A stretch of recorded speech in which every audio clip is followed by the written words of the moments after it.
খুব upset sister. আমার ক্লায়েন্টে ডিসিশনটা দেখিয়া আমারে কইরা যে রাজভাই তাই মনে কয় মট্টত খাইয়া নাইলে গাঞ্জা খাইয়া মনে কয় ডিসিশন দেয়নি, তার মনে কয় মাথার মাঝে কোনো কিছু নাই, তার অভিজ্ঞতার অভাব। রাস্তাঘাট থেকে দরিয়া নিয়ে ইমিগ্রেশন অফিসার বানাইছে। বাংলাদেশের প্রত্যেক 100,000 মানুষের জন্য একজন প্রপারলি কোয়ালিফাইড সাইকিয়াট্রিক আছে বাংলাদেশে। আমরা যখন উত্তেজিত হই আমাদেরকে জাজ সাহেব শান্ত করে দিবেন, তো ডিসিশনে গেলে দেখা যাবে অন্য কিছু হইছে। দর্শক আসসালামু আলাইকুম। হ্যালো, আসসালামু আলাইকুম। প্রশ্ন করেন তাজভাই প্রোগ্রাম সবসময় দেখি, আর আপনার প্রোগ্রাম খুব দেখি ইনফরমেটিভ এবং হেল্পফুল। থ্যাংক ইউ, আপনার এত সুন্দর একটা প্রোগ্রাম করার লাগে। আর ভাই আমার ইন্টারভিউ, আমার অ্যাসাইলাম রিসিভ হয়ে গেছে, তুই দেব। আমার একটা ভাই অটিস্টিক চাইল্ড আছে 5 ইয়ার্স ওর। আর আমার ইন্টারভিউত আমি এক্সপ্লেন করছি যে বাংলাদেশের যে অটিজমের কোনো ফ্যাসিলিটি নাই ইদেশন লাগান, আমি এক্সপ্লেন করছি। আর আমার মেন্টাল ইলনেসও আছে, আমি মেডিকেশনও খাই, আর আমি প্রেসক্রিপশন সবকিছু দিছি।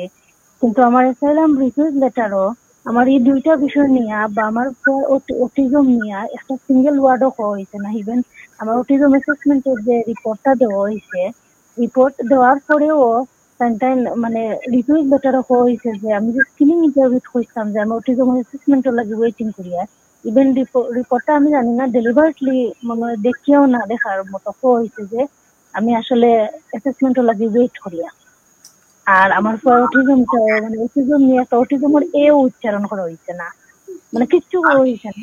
আর আমার তাও যেহেতু আমি কইছি কিন্তু রিজেক্ট করছেন, আর আমাকে কইছেন যে আমি আমার হেলথ ঠিক আছে। আপনি আপিল করতেন নি? জি না, আপিলের কোনো ডেট আছে এখন। আপিল উনকা thank you for coming in. আমার কাছে লাগে যে আপনারে মনে করে আমরা খুইয়া দিছিলাম একটু কল করতে। আমি তো শুনছি সোফার 3 বার মেনশন করিয়া আসছি প্রোগ্রামের মাঝে যে তারা মানুষের কাগজপত্র দেখে না, মানুষের কেসর ইস্যু কনসিডার করে না। এবং আমি খুব আপসেট সিস্টার। এই আমি একটা কেসর রিফিউজাল আমি ডিল করছি আজকে লেট আফটারনুন, বুঝছেন নি? এবং আমার ক্লায়েন্টে ডিসিশনটা দেখিয়া আমারে কইরা যে রাজভাই ইটাই মনে কয় মট্টত খাইয়া নাইলে গাঞ্জা খাইয়া মনে কয় ডিসিশন দেয়নি, তার মনে কয় মাথার মাঝে কোনো কিছু নাই। আমি কইলাম ইটার মাথা উতার সবটা ঠিক আছে, ইচ্ছাকৃত কিছু করছে না, ইটার অভিজ্ঞতার অভাব। ইটারে রাস্তাঘাট থেকে দরিয়া ইমিগ্রেশন অফিসার বানাইছে। ইটার লগে গো বইন আমরা এভরিডে ডিল করতে করতে আমরা ফেড আপ। আর আরো কত জায়গা টানিয়া যে রাস্তাঘাট থাকি দরিয়া আরো বড় বড় পোস্ট তারা দিছে বইয়া, এগুলা তো কইতাম পারতাম না। আইনের মানুষ কিতা করবা, বাদে আমার প্র্যাকটিসিং সার্টিফিকেটও যাইব গিয়ে এটা যদি মাতি।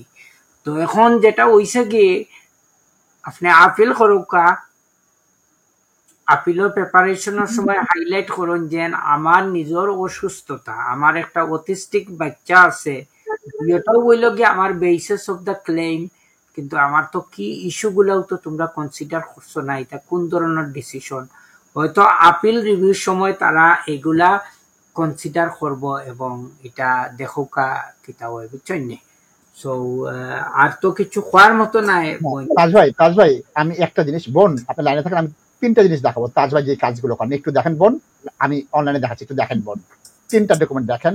এই জিনিসটা কি হচ্ছে, প্রথম জিনিসটা socio economic and demographic risk factor of autism spectrum disorder এবং children and adolescent in Bangladesh, evidence from cross section study 2022। সারা বাংলাদেশের সামাজিক এবং জনসংখ্যা তথ্যর দিক থেকে কি অসুবিধা আছে এবং এটা কি আছে, এটা আপনার একটা তথ্য বিরাট দেখেন, অনেক বড় বিশাল, এটা হাজার হাজার তথ্য দেওয়া আছে, এইগুলো কোর্ট নেবে, এটা একটা তথ্য। সেকেন্ড দেখেন, এটা ডেইলি স্টার একটা why autism accepted in Bangladesh still far fetched goal, এটার সম্পর্কে ধারণা নাই, এটা একটা সংবাদ দিলাম। এরপর আসল জিনিসটা দিচ্ছে, এটা দর্শক এটা দেখেন, ডিটেইল একটা এখানে করা হয়েছে। এটা কবে? মে 2025-এ। এটা বিশাল একটা জিনিস, এটাকে আমরা অবজেক্টিভ এভিডেন্স বলি। এই তথ্যগুলো নিয়ে আরো এরকম 50-60টা জিনিস আছে, একটু যারা জানেন আমি কয়েক সেকেন্ডে এই জিনিসটা বার করেছি। আপনি নিজে দেখেন, আপনার আইনজীবীকে বলেন বা রিসার্চ করেন, এটা সহ দেন, তাজ ভাইয়ের কথাগুলো দেন, আমি আশা করি রিভিউতে হবে। তাজ ভাই প্লিজ এই তিনটা ব্যাপারে একটু বলেন। তাজ ভাই, আপনি এই রিসার্চগুলা করতে হবে এবং আপনি বলতে হবে এটা কেন রাইট হয় নাই, এবং আপনারা যে স্টিকিং পয়েন্ট বলতেছেন এগুলা কনসিডার করে নাই। এগুলা জাজ সাহেব বলবেন, যদি কোর্টে রেজ করেন, কড়া জাজ হন, উনি বলবে mister Shah, what is the problem? Home office is a big government department, they are very busy, they have to do thousands of asylum seekers, so they may have overlooked it, but the issue is before me now, I can address it, you can make the submission to me. এইভাবে আমরা যখন উত্তেজিত হই আমাদেরকে জাজ সাহেব শান্ত করে দিবেন, কিন্তু ডিসিশনে গেলে দেখা যাবে অন্য কিছু হইছে। তো আপনারা এই জন্য নাশিদ ভাই দেখেন 3টা ইম্পর্টেন্ট আর্টিকেল দেখাইছে, এইটা আপনি দিতে হবে। তারপরে বাংলাদেশে যারা অটিস্টিক বাচ্চা আছে, যাদের মেন্টাল হেলথ প্রবলেম আছে, they treat it as a social stigma, এবং অত্যন্ত দুঃখের সাথে আমি বলতে হইতেছে যে এই স্টাডিগুলা পড়লে আপনারা দেখতে পারবেন অনেক সময় বাংলাদেশে যাদের অটিস্টিক বাচ্চা আছে, মারা দেখা যায় অনেক সময় ওই বাচ্চাগুলাকে অ্যাবান্ডন করে যারা কিন্তু সেকেন্ড রিলেশনশিপ করতেছে, বাবা মার সংসার ভাঙতেছে, এবং অনেক ক্ষেত্রে বাচ্চাদেরকে কিন্তু পয়জন করে নাশিদ ভাই মারা হয়, যেটা অথরিটি কখনো জানে না। নিজের ওন ফ্যামিলি মেম্বার ওই বাচ্চাগুলাকে মেরে ফেলে।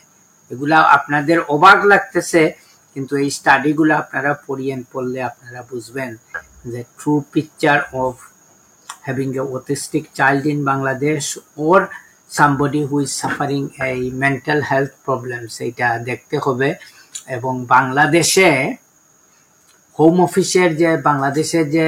অফিসের যে সিপিন আছে, আমি ইফ আই রিমেম্বার কারেক্টলি, বাংলাদেশের প্রত্যেক 100,000 মানুষের জন্য একজন প্রপারলি কোয়ালিফাইড সাইকিয়াট্রিক আছে বাংলাদেশে, এবং এই সাইকিয়াট্রিকের কাছে অ্যাক্সেস পাইতে হইলে অনেক টাকা খরচ করতে হবে।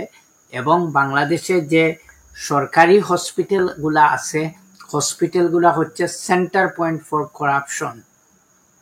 The people suppose to receive free treatment, কিন্তু ওখানে ট্রিটমেন্ট নিতে হইলে 3-4 ধাপে পয়সা দিয়ে অ্যাপয়েন্টমেন্টের টিকিট নিতে হয়, ডাক্তারি প্রেসক্রিপশন নিতে হয়, ট্রিটমেন্ট নিতে হয়। It is a very absurd situation. এবং আমরা যারা সিলেটি মানুষ, আমরা যারা প্রোগ্রামটা দেখতেছি, আপনারা জানেন যে উসমানী মেডিকেল কলেজ হচ্ছে গিয়ে আমাদের সমস্ত সিলেটের জন্য সবচেয়ে বড় হসপিটাল, এবং এখানে সরকারিভাবে অনুদান দেওয়া হয়, রান করা হয়। কিন্তু আপনারা যারা ইন্টারেস্টেড আছেন, আপনারা এখানে লেভেল অফ করাপশনটা আপনারা একটু স্টাডি করে দেখেন।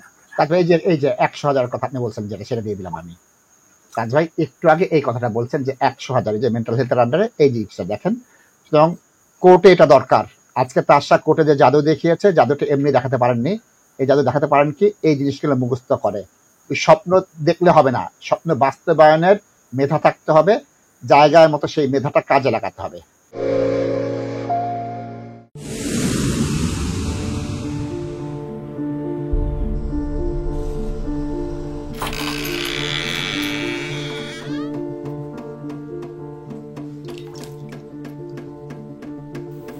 ইংল্যান্ডে আমরা চাইলেও অনেক কিছু করতে পারি না, অনেক ঝামেলা।